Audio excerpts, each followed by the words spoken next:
ഇതുപോലുള്ളൊരു metal stair case ചെയ്യുന്നത് വളരെ easy ആയിട്ടുള്ളൊരു വർക്കല്ലേ, ഇതിന് ഇത്രത്തോളം കോസ്റ്റ് വരുമോ എന്നൊക്കെ ചില കസ്റ്റമറെങ്കിലും നമ്മളോട് ചോദിക്കാറുണ്ട്.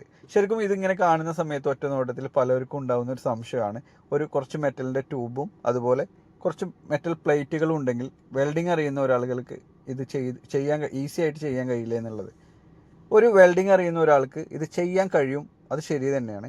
പക്ഷേ അതിൻ്റെ പ്രൊഫഷണലി ടച്ച് ചെയ്തിട്ടുള്ള രീതിയിൽ ഒരിക്കലും ഇത് ചെയ്യാൻ കഴിയില്ല.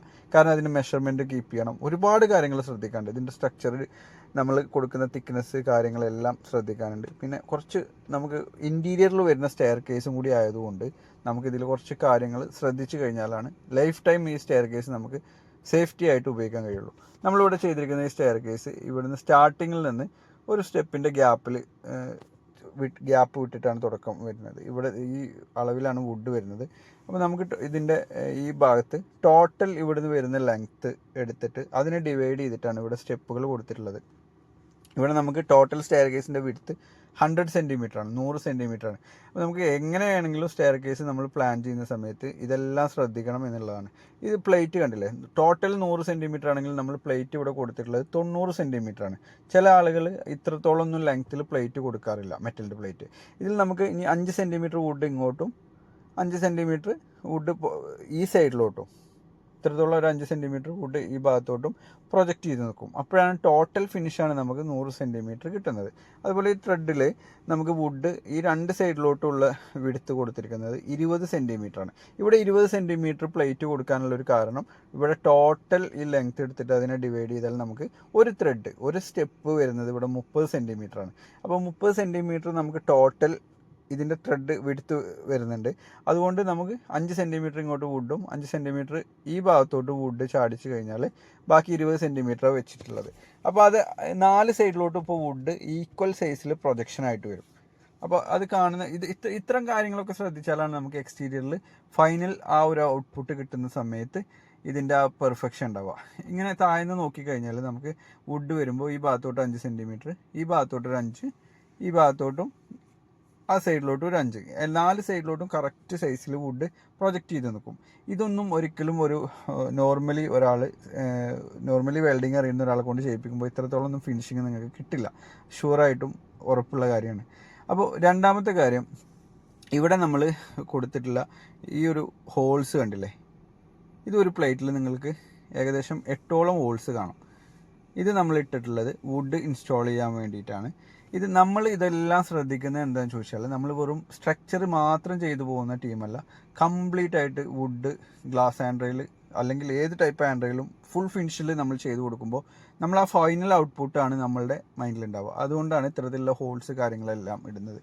അപ്പോൾ ഓരോ സ്റ്റെയർ കേസിൽ ചെറിയൊരു കാര്യത്തിന് പോലും ഇമ്പോർട്ടൻസ് ഉണ്ട് എന്നുള്ളതാണ്. ഈ ഹോൾസ് മാത്രം, ജസ്റ്റ് ഒരു ഹോൾ മാത്രമല്ല, അതിൽ കൗണ്ടർ ചെയ്തിട്ടുണ്ട്. ഹോളിൻ്റെ സൈസ് താഴ്ഭാഗം കുറച്ച് കൗണ്ടർ ചെയ്ത് വട്ടം കൂട്ടി വെച്ചിട്ടുണ്ട്. അതിലെന്തുകൊണ്ടാണെന്ന് വെച്ചാൽ, നമ്മൾ താഴ്ന്ന് സ്ക്രൂ ചെയ്യുന്ന സമയത്ത് അത് കറക്റ്റ് ലെവലിൽ വരും. അത്തരത്തിൽ കൊടുത്തു കഴിഞ്ഞാൽ സ്ക്രൂ കറക്റ്റ് അതിൽ വരും. പിന്നെ അടുത്തത് നമ്മൾ മെയിനായിട്ട് ശ്രദ്ധിക്കേണ്ട കാര്യം പ്ലേറ്റാണ്. MS പ്ലേറ്റിൻ്റെ സൈസ് നമ്മൾ നേരത്തെ പറഞ്ഞു, ഇതിൻ്റെ ടോട്ടൽ സൈസിനേക്കാളും 4 സൈഡിൽ നിന്ന് 5 സെൻറ്റിമീറ്റർ കുറച്ചിട്ടാണ് നമ്മൾ വെക്കുന്നത്. ചില ആളുകൾ അത്രയും വെക്കാറില്ല, പക്ഷേ മിനിമം എത്രത്തോളം വെക്കണം എന്നുള്ളതാണ്. അടുത്തത് ഇതിൻ്റെ ഫിനിഷിംഗ് ആണ്. ഈ പ്ലേറ്റിൻ്റെ കട്ടിങ്ങിൻ്റെ ഫിനിഷിങ് നിങ്ങൾ കണ്ടില്ലേ, ഇത് പക്കാ ലേസർ കട്ടിംഗ് ആണ്. ഇത് മാനുവൽ കട്ടിംഗ് ആയിട്ടും ആളുകൾ ചെയ്യാറുണ്ട്. അപ്പോൾ ഇത്രത്തോളം പെർഫെക്ഷൻ കിട്ടില്ല. ഇത് മാനുവൽ കട്ടിങ് ചെയ്യുമ്പോൾ ഒരുപാട് കോസ്റ്റ് കുറയും കേട്ടോ. പിന്നെ ഇവിടെ കൊടുത്തിരിക്കുന്ന ട്യൂബ് 6x6 ആണ്, 6 ഇഞ്ചിൻ്റെ സ്ക്വയർ ട്യൂബാണ്. ഈ ഭാഗം 6ഉം ഈ ഭാഗം 6ഉം, അങ്ങനെ 6 ഇഞ്ച് സ്ക്വയർ ട്യൂബാണ് കൊടുത്തിട്ടുള്ളത്. ഈ 6 ഇഞ്ച് സ്ക്വയർ ട്യൂബ് എന്ന് പറയുന്നത് നമുക്ക് കാഴ്ചയിൽ 6 ഇഞ്ച് ഒരുപാട് സൈസിൽ കിട്ടും. തിക്നെസ് 2 mm, 2.6, 3 അങ്ങനെ തുടങ്ങി പല തിക്നെസ്സിലും കിട്ടും. ഇവിടെ നമ്മൾ കൊടുത്തിട്ടുള്ളത് സ്ട്രക്ചർ നോക്കിയിട്ടാണ് 6 mm വരെ കൊടുക്കാം ഇത്തരത്തിലുള്ള സ്ട്രക്ചറിന്. ഇവിടെ നമ്മൾ 6 ട്യൂബ് 5 mm തിക്നെസ്സിലാണ് കൊടുത്തിട്ടുള്ളത്. ഇവിടെ 1 മീറ്റർക്ക് 1 മീറ്റർ ലാൻഡിങ് വരുന്നുണ്ട്. ഇവിടെ നമ്മൾ കണ്ടില്ലേ, ഈ പ്ലേറ്റൊക്കെ അകത്തോട്ട് പ്ലാസ്റ്റിക്കിനകത്തോട്ട് പോയിട്ടുള്ള രീതിയിലാണ് കൊടുത്തിട്ടുള്ളത്. 2 രീതിയിലാണ് നമുക്ക് ഇതിൻ്റെ ഇൻസ്റ്റാളേഷൻ വാൾ സൈഡിൽ വരിക. ഫുള്ളി കോൺക്രീറ്റ് സൈഡ് ആണെന്നുണ്ടെങ്കിൽ ഒരിക്കലും നമുക്കിതിൽ സൈഡിൽ കൊടുത്ത മെറ്റൽ പ്ലേറ്റ് ഫുള്ളായിട്ട് ചിലപ്പോൾ പ്ലാസ്റ്ററിങ്ങിൽ കവർ ചെയ്തെടുക്കാൻ കഴിഞ്ഞു എന്ന് വരില്ല. പക്ഷേ ഇവിടെ നമ്മളൊക്കെ ചെയ്യുന്നത് മെറ്റൽ പ്ലേറ്റ് വെക്കാതെ ഡയറക്റ്റ് അവിടെ കട്ട് ചെയ്തിട്ട് ഒരു 4 ഇഞ്ചോളം അകത്തോട്ട് കയറ്റി വെച്ച് സിമെൻറ്റ് ചെയ്യണം. ഫസ്റ്റ് ഇവിടെ നമുക്ക് സ്റ്റെപ്പിൻ്റെ എണ്ണം വരുന്നത് ഫസ്റ്റ് ഒരു 3 സ്റ്റെപ്പും ഒരു ലാൻഡിങ്ങും പിന്നീട് ഇങ്ങോട്ട് ഒരു 10 സ്റ്റെപ്പോളം വരുന്നുണ്ട് കേട്ടോ. ടോട്ടൽ നമുക്ക് എണ്ണം നോക്കുകയാണെങ്കിൽ ഈ ഭാഗത്ത് സെക്കൻഡ് ഫ്ലൈറ്റിൽ 10 സ്റ്റെപ്പ് ഈ ഭാഗത്ത് വരുന്നുണ്ട്. വീണ്ടും ഒരു 1 മീറ്ററിൻ്റെ 1 മീറ്റർ ലാൻഡിങ് വരുന്നുണ്ട്. ഇവിടെ കണക്ഷൻ ഡയറക്റ്റ് വാളിനകത്തോട്ട് കൊടുത്തിട്ടുണ്ട്, 2 സൈഡിലും വാളിനകത്തോട്ട് കൊടുത്തിട്ടുണ്ട് കേട്ടോ.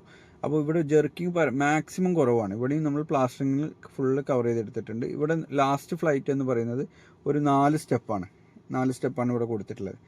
അപ്പോൾ ഇവിടെ നമുക്ക് ടോട്ടൽ ഹൈറ്റ് എടുത്ത് ഡിവൈഡ് ചെയ്യുന്ന സമയത്തേ നമ്മൾ റേസർ കൊടുക്കുന്ന ഒരു സ്റ്റെപ്പിലുള്ള ഹൈറ്റ് റേസർ കൊടുക്കുന്നത് ഏറ്റവും അതിൻ്റെ ഒരു സ്റ്റാൻഡേർഡ് അളവ് എന്ന് പറയുന്നത് 15 സെൻറ്റിമീറ്റർ മുതൽ ഒരു 17-18 സെൻറ്റിമീറ്റർ വരെയാണ് റേസർ കൊടുക്കാൻ പാടുള്ളൂ. ചില സൈറ്റിൽ കണ്ടീഷൻ അനുസരിച്ച് നമുക്ക് അതിൽ വേരിയേഷൻ വരും. ചില സൈറ്റിൽ നമുക്ക് തീരെ സ്ഥലമില്ലാത്തടത്ത് 18-19 കൊടുക്കാൻ നമ്മൾ ചെയ്യേണ്ടി വരും, കാരണം വേറെ മാർഗ്ഗം ഉണ്ടാവില്ല. പക്ഷേ ഏറ്റവും നമുക്ക് നല്ലത് ഒരു 15-16 വരെയൊക്കെ കൊടുക്കുകയാണ്. മാക്സിമം നിങ്ങൾ 17 സെൻറ്റിമീറ്ററാണ് അതിൻ്റെ സ്റ്റാൻഡേർഡ് അളവ്. അതിൻ്റെ മുകൾക്ക് കൊടുക്കാതിരിക്കുകയാണ് ഏറ്റവും നല്ലത്. അപ്പോൾ ഇത്തരത്തിലുള്ള സ്റ്റെയർ കേസുകൾ നിങ്ങൾ ചെയ്യുന്ന സമയത്ത് നിർബന്ധമായിട്ടും ഒരു പ്രൊഫഷണൽ ടീമിനെ വെച്ച് തന്നെ സ്റ്റെയർ കേസ് ചെയ്യുക. കാരണം നമ്മളുടെ ഇൻറ്റീരിയറിൽ വരുന്ന ഒരു സ്റ്റെയർ കേസാണ്, അതിൻ്റെ ലൈഫ് നമുക്ക് ഇമ്പോർട്ടൻ്റ് ആണ്. മാത്രമല്ല എപ്പോഴും ഒരു സ്റ്റെയർ കേസ് ചെയ്യുന്ന സമയത്ത് നോർമലി ഒരു മെറ്റൽ വർക്ക് ചെയ്യുന്ന ആളുകളെ കൊണ്ട് ചെയ്യിപ്പിച്ചാലുള്ളൊരു പ്രോബ്ലം, അവരിതിൻ്റെ ബാക്കി വർക്കുകൾ ചെയ്യുന്നുണ്ടാവില്ല. മേ ബി ഞങ്ങളെ സംബന്ധിച്ച് ഞങ്ങളിതിൻ്റെ ഫുൾ വർക്കുകളാണ് ചെയ്യുന്നത്.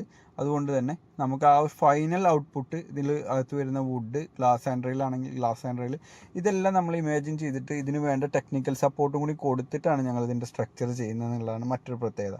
അപ്പോൾ ഇതെല്ലാം നോക്കി ചെയ്താൽ ലാസ്റ്റ്